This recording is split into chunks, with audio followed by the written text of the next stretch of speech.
এ বেশি ভালো সেটা পরীক্ষা নেওয়ার পরিকল্পনা করেছি, এবং যে এই পরীক্ষায় সফল হবে তাকে আমি পুরস্কার দেব। এ তো বেশ শুভ সংবাদ। এই পুরস্কার সেই ব্যক্তি পাবে যে ভালো কাজ করবে, ভালো চিন্তার মাধ্যমে বাকি মানুষদের কাছে এক অনুপ্রেরণার উদাহরণ হবে। বাহ, বাহ, সাধু সাধু, খুব ভালো প্রস্তাব মহারাজ। ভালো না ছাই, এটা কোনো পুরস্কার নয়। ছে, ভালো কাজ করার কি আর চারটিখানি কথা? মহারাজ, একটা অনুরোধ ছিল। তোমার আবার কি অনুরোধ? বলছিলাম, এখন আমাকে একটু বেরোতে হবে। আসলে আজ আমার নাতি নাতনিদের দল বাড়ি আসবে অনেক দিন পর, তাই ওই আর কি একটু গল্প আড্ডা খাওয়া দাওয়ার ব্যাপার আছে, এই আর কি। কোথাকার কোন রাজা এলো আমার? যখন ইচ্ছে আসবে, যখন ইচ্ছে যাবে, আর সেগুলো নাকি আমাদের মেনেও নিতে হবে। উফ, মন্ত্রী, এই হিংসুটে পানাগুলো কবে বন্ধ হবে তোমার বলো তো? তুমি যাও তো গোপাল।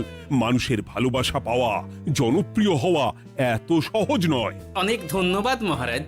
আমার তো বেশ গর্ব হয় তোমার জন্য, আর আমি চাই যে গোপাল আরো ভালো কাজ করে সেরা নাগরিক সম্মান পেয়ে এই কৃষ্ণনগরের মুখ আরো উজ্জ্বল করুক।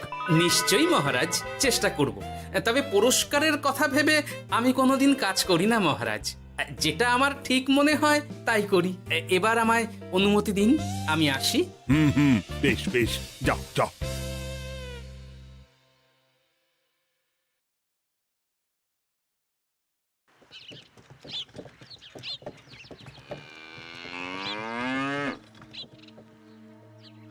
সেরা নাগরিক সম্মান সেটাও নাকি পাবে ওই গোপাল? বাবা, মহারাজের কি আদিক্ষেতা গোপালের প্রতি, দেখেও গা জ্বলে যায়। ও কি একাই আছে নাকি যে বেশি জনপ্রিয়?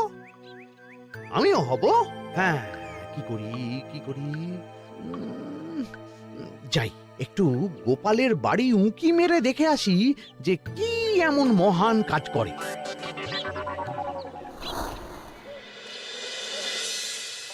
ওদিরা, শরবতটা দারুণ হয়েছে গো। হ্যাঁ, প্রাণটা জুড়িয়ে গেল। আর একটু খাবি নাকি তোরা? না না গিন্নি, বেশি শরবত খেলে বাকি কিছু আর খেতে পারবো না।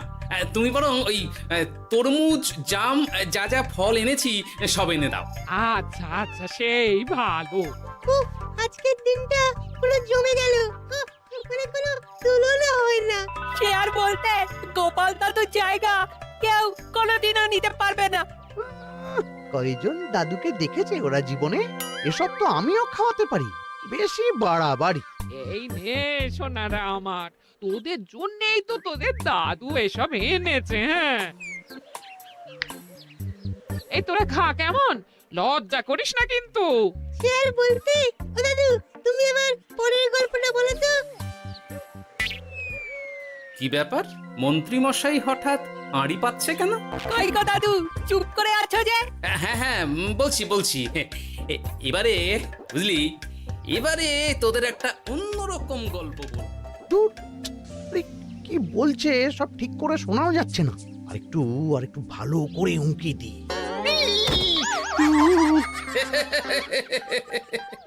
কি মন্ত্রী মশাই, ধরা পড়ে গেলেন তো? ওই জন্যই বলে অতি কৌতূহল ভালো নয়। কিসের কৌতূহল শুনি? কিসের কৌতূহল? তুমি কি ভাবছিলে যে আমি আড়ি পাচ্ছিলাম? মোটেই না। আমি একটা দরকারি জিনিস খুঁজতে ভুল করে চলে এসেছি এখানে। হ্যাঁ। আপনি কত ধরনের ভুল করতে পারেন সেসব আমার জানা আছে মন্ত্রী মশাই। এখন আমি সব আপোষ করে নিচ্ছি। এরপর এমন হবে যে লোকে তোমাকে পাপোশ করেও পুজবে না। না, কেমন যেন ঠেস মেরে কথাগুলো বলে গেলে মনে হচ্ছে। মন্ত্রী মশাই অমন করে রেগে গেলেন কেন গোপাল দাদু? আমিও তো সেটাই ভাবছি রে। যাকে সেসব বাদ দে, নে আমরা বরং গল্পে ফিরি। সেই ভালো।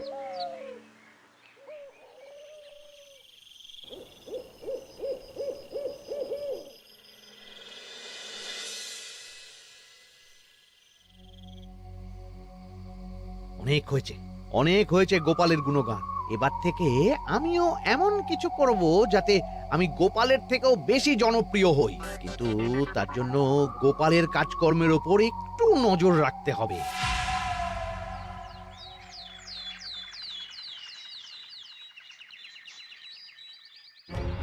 বটা ঘটা, কয়েকদিন তোদের গোপালের ওপর পুরো নজর রাখতে হবে। গোপাল কিভাবে কি করছে, কেমন করে করছে, সব এসে আমাকে জানাবি তোরা। আচ্ছা মন্ত্রীমশাই, চিন্তা করবেন না।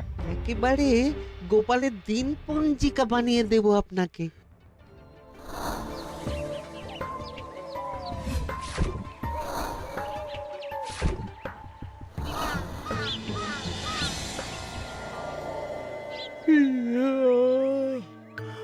ওহ, দুপুরের ঘুমটাও একটু ঠিক করে ঘুমোতে দিবি না রে তোরা?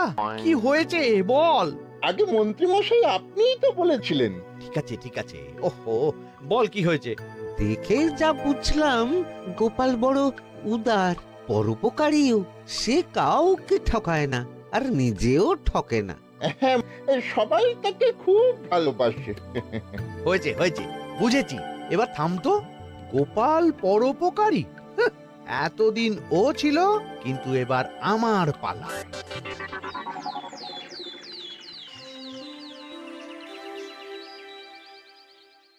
মহারাজ, আমার একটা কাজ আছে, তাই আজ একটু তাড়াতাড়ি বেরোতে হবে। দয়া করে অনুমতি দিন। তোমার আবার আজ কি কাজ আছে? কেন মহারাজ, আমার কি কোনো নিজের কাজ থাকতে পারে না? আপনার যদি আমার উপর কোনো সন্দেহ থাকে, তাহলে আপনি নজর রাখতে পারেন। আহা মন্ত্রী, আমি কি সে কথা বলেছি একবারও? তাহলে এটা যদি গোপাল বলতো, তাহলে কি আপনি ওকে এত প্রশ্ন করতেন? এর মধ্যে আবার আমি আসছি কোথা থেকে? দেখছেন তো মহারাজ, কেমন আগ বাড়িয়ে ঝগড়া করতে আসে। ওহো, ঠিক আছে মন্ত্রী, তুমি যাও। ও কি, আবার কি হলো? প্রণাম করছো কেন? এই, ভালো কাজ শুরু করার আগে আপনার আশীর্বাদ নিয়ে নিলাম মহারাজ।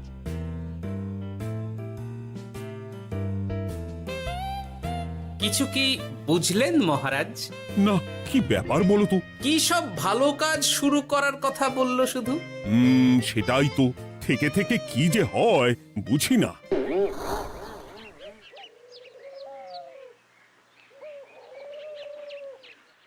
তা বলেছিলাম, সব মনে আছে তো? আজ থেকে তোদের কাজ হলো শুধু আমার গুণগান করা, লোকের কাছে আমার কাজের প্রশংসা করা। আচ্ছা মন্ত্রীমশাই। আপনি যেমন বলেছেন ঠিক তেমনটাই হবে।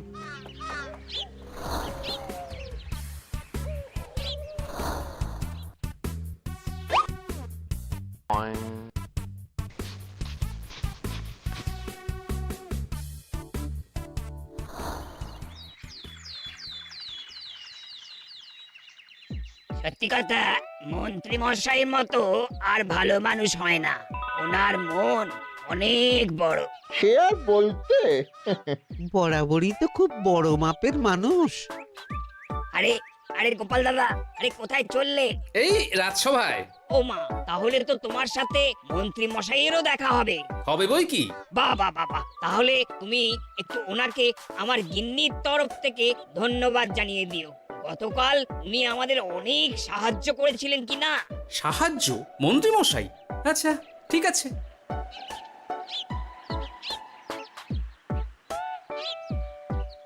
কিরে, কোথায় যাওয়া হচ্ছে সব? আজকাল তো তোদের দেখতেই পাওয়া যায় না। বাড়িতেও গল্প শুনতে আসিস না তোরা। কি করে যাবো বলো তো গোপাল দাদু, সময় হয় না তো। সে কি কথা? খুব চাপ চলছে নাকি? না না, সে কথা নয়। আসলে মন্ত্রী মশাইয়ের বাড়িতে একবার ঢুকলে খাওয়া দাওয়া গল্প খেলা সবকিছু সেরে বেরোতে বেরোতেই অনেক দেরি হয়ে যায়, তাই আর তোমার বাড়িতে যাওয়ার সময় হয় না। মন্ত্রী মশাইয়ের বাড়ি? ও, মন্ত্রী মশাই মনে হয় ভালোই সবার মনে জায়গা করে নিচ্ছে। যাকে ভালো কথা, সবার ভালো হলেই ভালো। তা মন্ত্রী, চারপাশ থেকে তো তোমার নামে বেশ ভালো ভালো কথাই শুনছি। খুব ভালো। এইভাবেই মানুষের পাশে থাকো সব সময়। এখন তো গোপালের থেকেও সবার মুখে তোমার নামই আগে আসে। বেশ হয়েছে, এটাই তো চাইছিলাম। গোপালকে ছাপিয়ে গেল মন্ত্রীর কাজ, সকলের মুখে তাই ওর নাম আজ। ও কি গোপাল, তুমি এত চুপচাপ কেন? সবাই এখন আমায় বেশি ভালোবাসে, এতে কি তোমার কোনো অসুবিধা হচ্ছে গোপাল? অসুবিধা? কি যে বলেন মন্ত্রী মশাই, এটা তো খুব ভালো কথা। তবে কি বলুন তো, মানুষ যত তাড়াতাড়ি মাথায় তোলে, কিছু হলে ঠিক তত তাড়াতাড়ি মাথা থেকে নামিয়ে দেয়। মানে কি বলতে চাইছো? না তেমন কিছু না, ওই নিজের জায়গাটা ধরে রাখাটাই আসল। সত্যি কথা বলেছো গোপাল, এক দুদিনে রাতারাতি কিছু অর্জন করা যায় না। যাই হোক, সভা আজ এখানেই শেষ করলাম। না এখন আর কারোরই আমাকে প্রয়োজন নেই মনে হয়। সবাই তো মন্ত্রীমশাইয়েরই জয়গান করছে, তবু যেন কেমন খটকা লাগছে আমার। ধুর, এত ভেবে কাজ নেই, ভোলা ময়রার দোকান থেকে বরং কটা রসগোল্লা কিনে নিয়ে যাই। ওই গো, আমাকে গোটা 10 রসগোল্লা দাও তো। রসগোল্লা তো হবে না। কি হবে না? এই তো সামনে রাখা দেখতে পাচ্ছি। ওগুলো ওই মন্ত্রী মশাইয়ের জন্য রাখা আছে। ওগুলো ছাড়া তুমি অন্য কিছু বলো, আমি দিচ্ছি। না থাক, কিছু লাগবে না।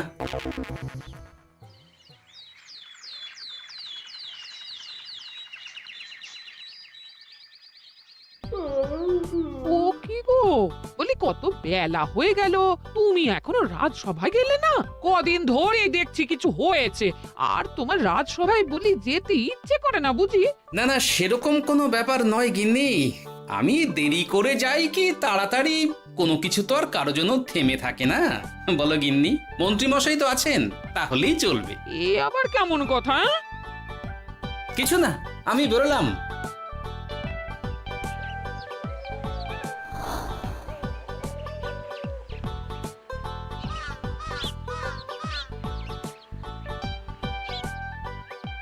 কিরে, তোরা সব এখানে দাঁড়িয়ে কেন?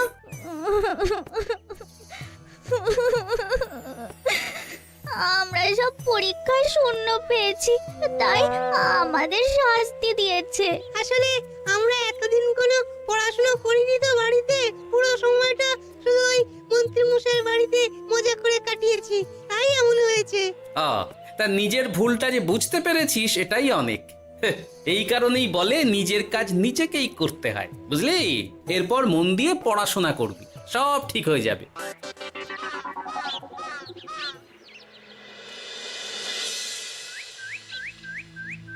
ও কি গো ভোলা ময়রা, এমন মুখ বেজার করেছো কেন? আর কি বলি গোপাল দাদা, খদ্দের একটাও নেই। বসে বসে শুধু মাছি তাড়ানো ছাড়া আর কোনো কাজই নেই। কেন, হঠাৎ এমন কেন হলো?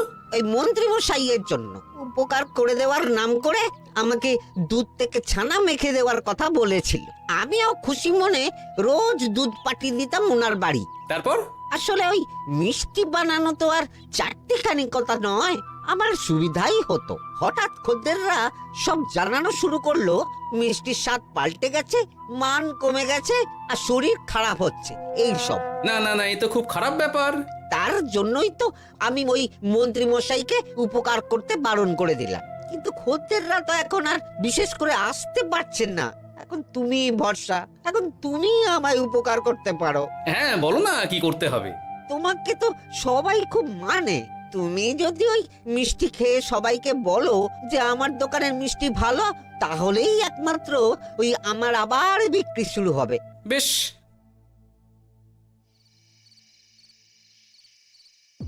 শোনো শোনো, তোমাকে না একটা কথা বলার আছে। কি কথা? তুমি ভালো মানুষই করছো, তাতে তোমার লাভ, আমার কি লাভ আছে তাতে? মানে তোমার আবার কি চাই? সোনার গয়না, আমার একটা নতুন সোনার হার চাই। হ্যাঁ, না দিলে কিন্তু আমি চলে যাব। ওই দেখো, আচ্ছা ঠিক আছে ঠিক আছে, দেবো। ও মা, তাই? সত্যি তুমি খুব খুব ভালো। আমি তোমাকে যতটা কিপটে ভাবতাম, তুমি ততটাও কিপটে না।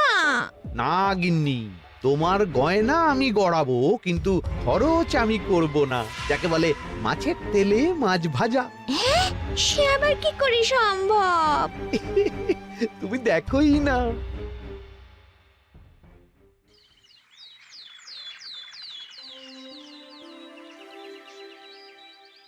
মহারাজ, আপনার কাছে একটা অনুরোধ ছিল।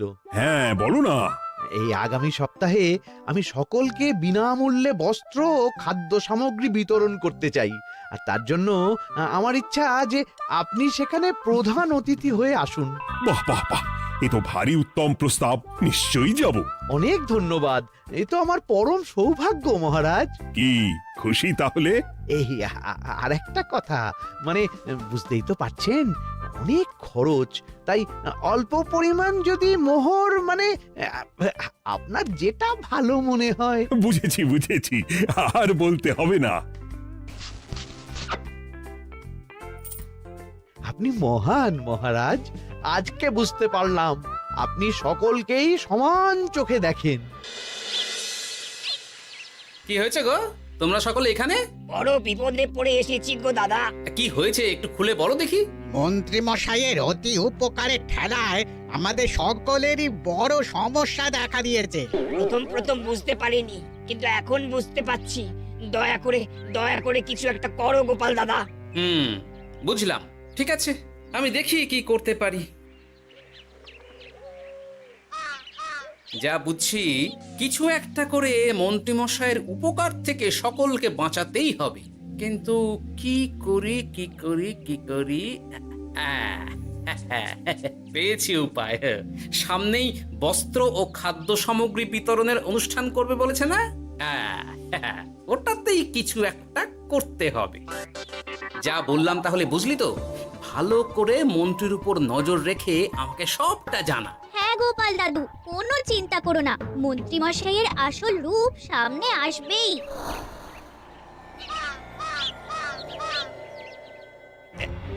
এই নে আগাম কিছু মোহর। সামনের অনুষ্ঠানের জন্য সব থেকে খারাপ মানের কাপড় ও আনাজপাতির বায়না দিয়ে আসবি। বাকি যেটুকু দাম থাকে সেটা আমি অনুষ্ঠানের দিন দিয়ে দেবো। আচ্ছা মন্ত্রী মশাই। মন্ত্রী মশাইয়ের চালাকিটা একবার দেখলি? বিতরণের নাম করে সব খারাপ জিনিসগুলো বিতরণ করার তালে আছে। খুব ভালো কাজ করেছিস। এখন বরং তোরা যা, আমাকে একটু বেরোতে হবে, বুঝলি?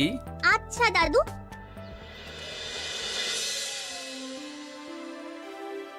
তুমি সত্যি বলছো গোপাল? এত বড় বিশ্বাসঘাতকতা! আমার থেকে মোহর নিয়ে, আমার হাত থেকে উপহার নিয়ে আমার প্রজাদেরই ঠকানো। এখনই তাহলে ওই মন্ত্রীকে ডেকে এনে শাস্তি দেওয়া হোক। না মহারাজ, মন্ত্রী মশাই যে শুধু আপনাকে ঠকিয়েছে তা নয়, মানুষের ভালোবাসারও দাম রাখেনি। সবকিছু সবার সামনে হোক। মন্ত্রী মশাইকে কি করে ফাঁদে ফেলতে হয় সে ব্যবস্থা আমি করে ফেলেছি মহারাজ।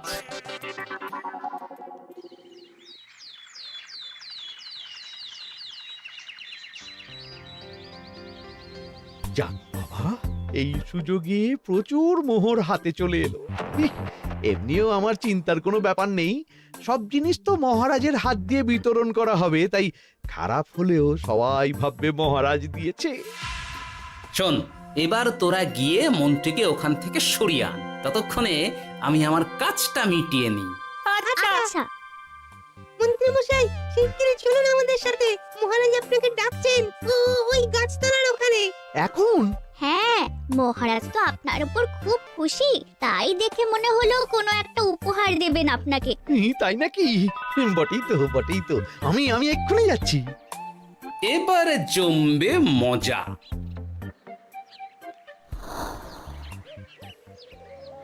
কই দেখি, কেউ তো কোথাও নেই। আমাকে যে বললো মহারাজ ডাকছেন, ধুর, আমি বরং মঞ্চেই ফিরে যাই।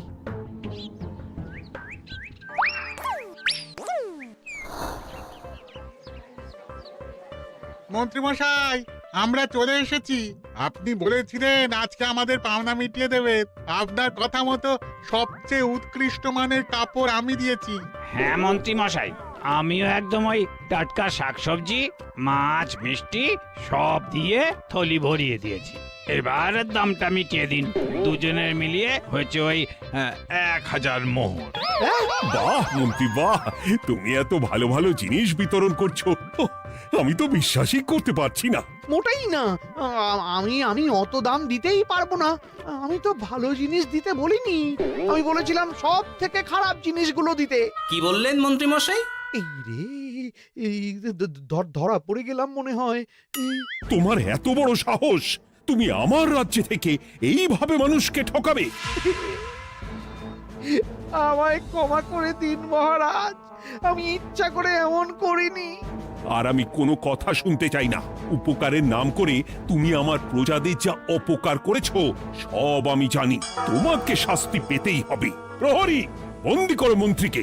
মহারাজ আর হবে না, আর হবে না মহারাজ, আর হবে না। ওই জন্যই বলে যেমন কর্ম তেমন ফল।